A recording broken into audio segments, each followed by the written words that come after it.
Hey everyone, I'm John. You're watching The Real Man Rom-Com Review. I'm about to reveal to you my top 6 movies of the 12 movies that we got for the week of November 22 through 28. Now before I get started, subscribe to this channel to view all my previous reviews for the year and ring that bell to be notified when new content drops. 6 movies left to review. Who's number 1 for the week? Will it be Santa's son or the local soccer star? Maybe it'll be the story of a World War II hero or a young talented actor who left us too soon. Head down Holiday Road to Evergreen Lake to find the answer. Number 6, Christmas in Notting Hill, which aired Saturday, November 25th on the Hallmark channel. Georgia is a special ed teacher who will be spending Christmas visiting her sister Lizzie, who now lives across the pond in London. Georgia will also get to meet Lizzie's boyfriend Henry and Henry's family. Now, Graham Savoy is a famous footballer, aka soccer player, in London. He can't go anywhere without his adoring fans asking for autographs and pictures. He'd just like to meet someone who doesn't know who he is. Now, Savoy has torn the ACL in his knee, and nearing the end of his professional career, it's suggested that Graham head home for the holidays and evaluate his future as he recovers. At the local Christmas market, Savoy literally runs into Georgia, which results in the destruction of a hand-painted ornament that Georgia had just purchased. Now, Georgia has no idea who Graham is, which intrigues Graham. Now, Graham and Henry are half-brothers. Graham goes with Henry to the local jewelers to help Henry pick out an engagement ring to give to Lizzie. And upon leaving this jewelry store, Graham sees Georgia at a coffee shop. And Graham tells Georgia the ring is for his brother, not him. Now, Georgia notices that several people are stopping and gawking at Graham, which she finds very odd. And Graham finally reveals who he is to Georgia. Later that day, at the family's Secret Santa drawing, Georgia discovers that Graham is Henry's brother, which means that now she knows that Henry is planning to propose to Lizzie, and she isn't all that happy about it for some reason. Is Graham's fame too much for Georgia to handle? Does Georgia give her approval to Lizzie to get married? And will Graham hang up his cleats for love? And after all, who drew who in the Secret Santa drawing? Watch Christmas in Notting Hill to find out. Let me start by saying that the top 6 movies for this week were really good in their own way, which made ranking these very difficult. Now, I was skeptical of this movie prior to watching it. I mean, we already had a successful revisit to Mystic earlier this season, and since this was an early movie of the 2 premieres that night, I thought Hallmark was trying to hide this bad movie in the lineup. And I'm sorry to say, I was wrong. And the overall storyline was really well done and plausible, except for one glaring mistake. Now, Georgia was a soccer player back in the U.S., so she most likely would have known who the big-time international stars were. I wasn't a big fan of Georgia's negative reaction towards Lizzie about if she was ready to get married or not. I mean, it was very harsh and cruel. But we discover that she's essentially had to be mom to Lizzie most of her life, so we understand her feelings. But there are several entertaining moments in this movie as well. I mean, there's the montage of the family at the pantomime show, Georgia's reactions to people's gawking at Graham. Those were fantastic. When Henry seeks Lizzie's father's blessing to marry her, all Dad does is shake Henry's hand and say, "Good luck." Well, I knew exactly what that comment meant to Henry. Now, the best was when Graham and Georgia are walking down arm in arm doing the monkey walk. Now, if you don't know what that is, Lisa will be most disappointed. Google it. Now, there were a few head scratchers as well. Now, why did they do the monkeys walk in London? I mean, the Monkees were a U.S. band. So, walking across Abbey Road would have been more understandable. Now, Georgia wears a very important necklace that has a bad clasp, which results in, of course, her losing the necklace. This leads to another lost and found box search. Ugh. And if it was so important, why not take it to a jeweler to get it fixed? Now, can we get Sarah Ramos to make more TV rom-coms? Please, I just adore her. And the pairing with William Moseley really did work, though I wasn't digging his hair in this movie. Hey, did you know that William Moseley was Prince Liam in the East series The Royals, which starred one of my other favorite leading ladies, Merritt Patterson? My kiss-o-meter scale for this movie? 9. Georgia and Graham were selling it hard. Number 5, Holiday Road, which aired Friday, November 24th on the Hallmark channel. Another big winter storm has canceled flights out of Portland, which leads to 9 strangers piling into a Sprinter van in an attempt to get to Denver for Christmas. Now you've got Clay, a successful yet conservative tech entrepreneur, Dana, an adventure travel writer and adrenaline junkie. You have Ember, a bartender who's trying to see her daughter. We have Maya, a social media influencer who's trying to meet her parents for Christmas. We have Leiling and Baba, who are a Cantonese couple headed to see their family. We have Trisha and Ben, Trisha, the medical sales rep, and her adopted son, who are going to meet Ben's birth mother. And then we have Dusty, the retired grouchy old man who's going to visit his daughter. Now, as the movie plays out, we discover the backstory of each person and why they need to get to Denver in time for Christmas. And boy, oh boy, you better have a box of Kleenex ready for a few of these touching reveals.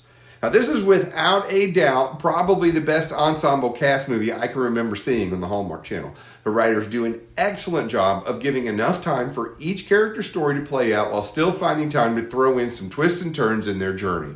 It all works out very well. And there were plenty of good times in this movie. We got Van Clan karaoke, we had elf games and elf costumes. There were a few head scratchers. I don't want to reveal too much, so I'll give you a generic comment that you can fill in when you watch the movie. Now, Ember's disappearance and how that played out seemed very rushed. I mean, after all, her story was the weakest of the group, so I wonder what was left on the cutting room floor that would have fleshed out that more in the movie. And how does Clay know exactly where to find Dana in Denver? Did I miss something? Maya needs to learn that not everyone needs to be posted for the world to see, right, Trisha? You can't have a rom-com without the rom, so we did get a believable romance develop in this movie. Do they kiss? Oh, you bet they do. It was like Taylor Swift running to Travis Kelce after her show in Brazil. It made you feel good, and it was huge on the kiss-o-meter scale. Number 4, Haul Out the Holly, Lit It Up, which aired Saturday, November 25th on the Hallmark Channel. We return to Evergreen Lane, where most of the gang is back. Emily and Jared are spending their first Christmas together as a couple. Ned and Pamela are still bickering with each other, while Mary Louise and Bob try to keep the peace between them. Now, believe it or not, someone actually moved out of Evergreen Lane, and everyone is excited to discover that reality royalty is coming to Evergreen Lane. That's right, the Jolly Johnsons, winner of the Ho-Ho House, are moving in. Now, everyone except Emily, of course, who has no idea who they are. Now, Jared is very stressed this year. He has the pressure of the Christmas events, HOA president duties, reality royalty coming, and he's trying to plan out his proposal to Emily.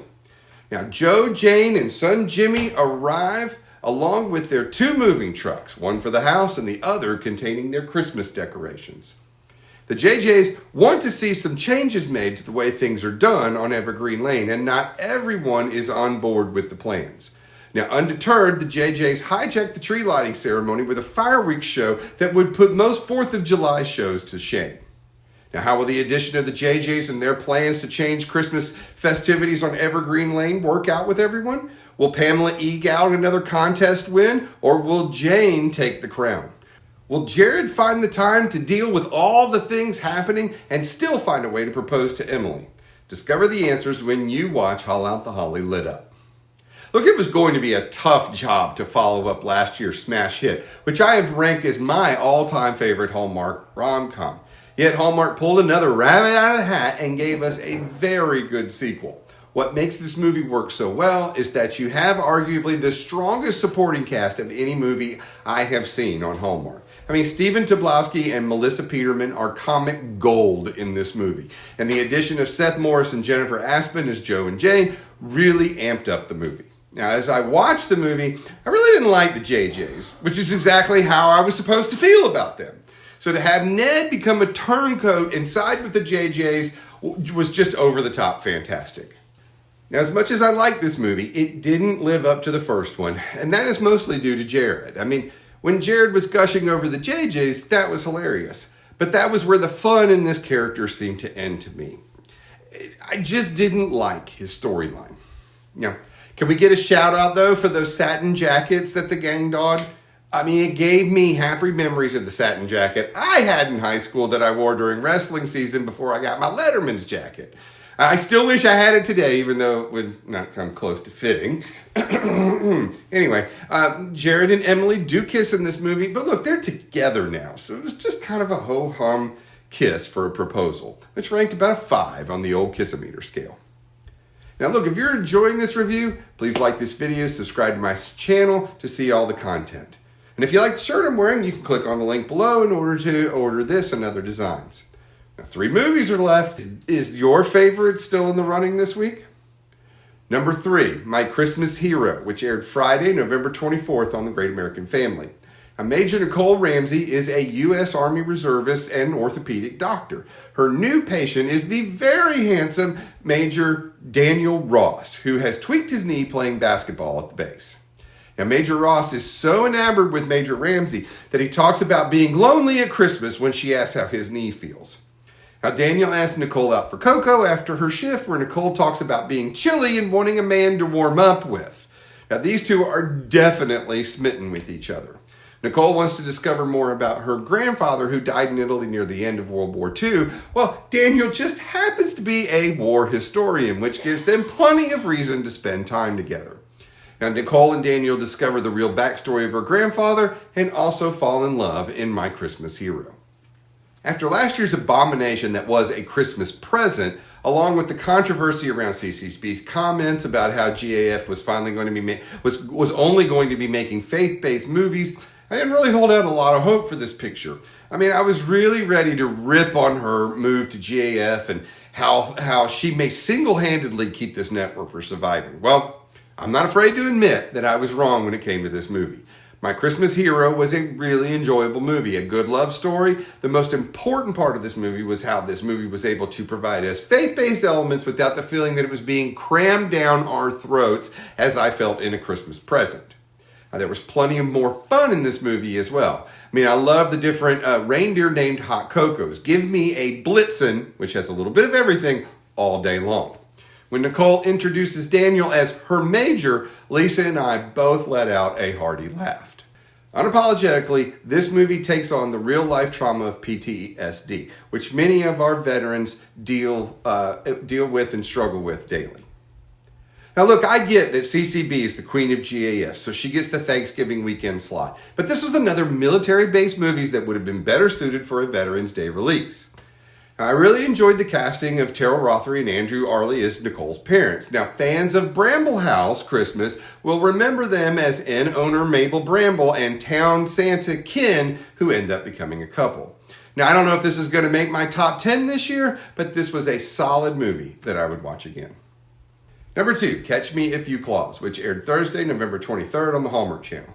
Avery Quinn is a producer at Channel 71 in Dayton. Her dream is to become an anchor, but her recent trial run didn't go well, so this dream will continue to sit on the shelf. That is until the lead anchor, who is scheduled to do the Christmas morning show, comes down with laryngitis. And having no other options, Avery is given a second chance to make a first impression. Now, Avery is home getting a few hours sleep before her 5 a.m. call time when she hears a clatter downstairs. And upon investigating, she finds a very hunky guy in a pair of red pants with suspenders and long sleeve undershirt nosing around her tree. Now, thinking this is the Santa crook that has been robbing houses in the area, she startles him, which causes him to knock himself out when he hits his head on the mantle. When this would-be Christmas Grinch comes to, he has been tied up very well with lighted Christmas garland. He explains that he is not the Santa crook, but Santa himself. Well, actually, he's Santa's son, Chris, who is making his first rounds as Santa. And if Avery doesn't let him go, Christmas will be ruined for half the world. Now, trouble starts when Avery and Chris are implicated as the Santa crooks. Not only are the police trying to find them, but so is a mysterious man who thinks that they have a flash drive that could implicate city officials for misappropriation of city funds. Now, will Avery make it to the studio in time for her 5 a.m. news? Does Chris find a way to get the kids their Christmas gifts by dawn, or will the big guy have to save the day? Watch Catch Me If You Claus to find out. Now, Hallmark hit it out of the park with this Christmas caper. This was much better written than the recent Santa Stakeout or A Christmas Cookie Catastrophe. I mean, the idea that Santa's son was caught on his first time delivering Christmas gave the story a legitimate and fun twist. Kind of like Tim Allen delivering Christmas after he puts on the coat the very first time. Luke McFarlane was perfectly cast in this role. He has the looks, but also the ability to sell the role. This may be his best Hallmark role yet. Natalia Ricci as Avery Quinn was also stellar. This is another person that I would like to see in more Hallmark movies during the year and not just at Christmas time. Now, this movie has tons of humor. Security guard Gary chasing after Chris and Avery in his electric golf cart without headlights in the middle of the night was funny. I also laughed hard when Avery and Chris stumble upon a local theater group who is having a rap party after their annual A Christmas Carol production. Now see, Avery asks to use the phone, but it's only available to members only. So she agrees to become a member, but will have to audition for the role. Well, she goes off on a ranting tirade, which the troupe loves. Now, Hallmark really allowed themselves to push the envelope on what is considered acceptable in this movie. Avery and Chris break and enter into Avery's neighbor's home. They steal a car, and they become wanted fugitives. Now, those paled in comparison to the kissing scene in the pickup between Avery and Chris. Holy cow, it was so hot and so unexpected, it broke the kiss-o-meter scale. This may be the greatest kiss in Hallmark movie history. And the only real complaint with this movie was the whole storyline about dirty politicians. It was difficult to follow, but I guess it was needed to move the story along. And this movie is on track to be in my top 10 movies of the season, so please be sure you don't miss this one. Number 1, A Biltmore Christmas, which aired Sunday, November 26th on the Hallmark Channel. Now, Balaban Studio wants to remake His Merry Wife, a classic and beloved Christmas movie from the past, and Lucy has been charged with writing the new screenplay. She wants to write a new ending that seems more real, which her boss doesn't think is a good idea. So to give her inspiration, he sends her to the Biltmore estate. Lucy meets estate manager Winston when she arrives. Now, while conducting an evening tour of the facility, Winston shows her an hourglass that was a prop from the movie, and the hourglass was broken on set and repaired. The studio manager calls and updates her that her script is due this January 1st. And while that's happening, the hourglass falls over on its own, and Lucy is transported back in time to the movie set during the original filming. Lucy meets Jack Houston before she is transported back to the present day. Now, after attending the tree lighting, Lucy sneaks back to the library and overturns the hourglass again, which sends her back in time. This time, Lucy is placed as an extra in the film, and when she meets Jack Houston again, she introduces herself as Sandra Bullock. Now, Jack informs that the ending that she knows of the movie is not the original ending that's in the script. Lucy goes back in time once more. This time she knocks over the hourglass and breaks it, which strands her in the past while it is being repaired. So does Lucy discover the original ending? Will the hourglass be repaired in time for her to return to the present? What exactly does Winston know about this hourglass and its magical abilities? Watch A Biltmore Christmas to find out. Now, when we learned about this movie being made last Christmas, I was totally excited. I mean, Lisa and I have visited Biltmore Estate many times, and we have seen what Christmas at the Biltmore really is about. Visually, this movie did not disappoint. But then again, the good folks at Hallmark didn't have to spend any money on decor because everything you saw when it comes to the estate is how the estate is decorated every year. Lisa and I spent much of the movie going, been there, seen that, I know where that is throughout the movie. Now, while much of the filming was done at the estate and the grounds immediately surrounding the estate, there were scenes at the inn and the Antler Hill Village. Now, the movie itself was great. I really loved the way they used the hourglass as the mechanism that transported Lucy back to the past. I didn't see the breaking of the hourglass by Lucy coming, which is a great way to stop having to go back and forth in the film throughout the movie. It allowed the movie to have continuity and flow. Of course, Winston's actions at the end of the movie was a very clever way to allow us as viewers to understand that the ending that we got is how time will play itself out for these characters. Now, I also liked all the subplots of the movie. Now, the angst between Claude and Ava was very real among actors. I mean, Ryan Gosling and Rachel McAdams were not simpatico on the set of The Notebook. Tony Curtis and Marilyn Monroe famously feuded on the set of Some Like It Hot, and Vivien Leigh couldn't stand to have to kiss Clark Gable on the set of Gone with the Wind. And when you got down to it, what made this movie great were the two leads. Christopher Polaha is the perfect man to play Jack Houston. He has those classic Hollywood leading man looks and that smooth, silky voice to match. I mean, he and George Clooney have, well, if I were a girl. And Bethany Joy Lenz turns in another solid performance with her portrayal of Lucy. And when these two kiss, it hits a rip-roaring 9 on the kiss-o-meter scale. Now, there is one thing I have to say, though. The inn at the Biltmore estate did not exist back when the original movie was filmed. So, there you go. Easily in the top 3 movies for 2023, this one could crack my top 10 all time. Lisa says this was her number 1 of all time, so be sure to watch A Biltmore Christmas. Well, I did it. 12 movies watched and reviewed for you. Did you agree with my ranking? Leave me your comments below. Don't forget to subscribe to this channel and ring that bell to be notified when new content drops. I'm John. Thanks for watching The Real Man Rom-Com Review.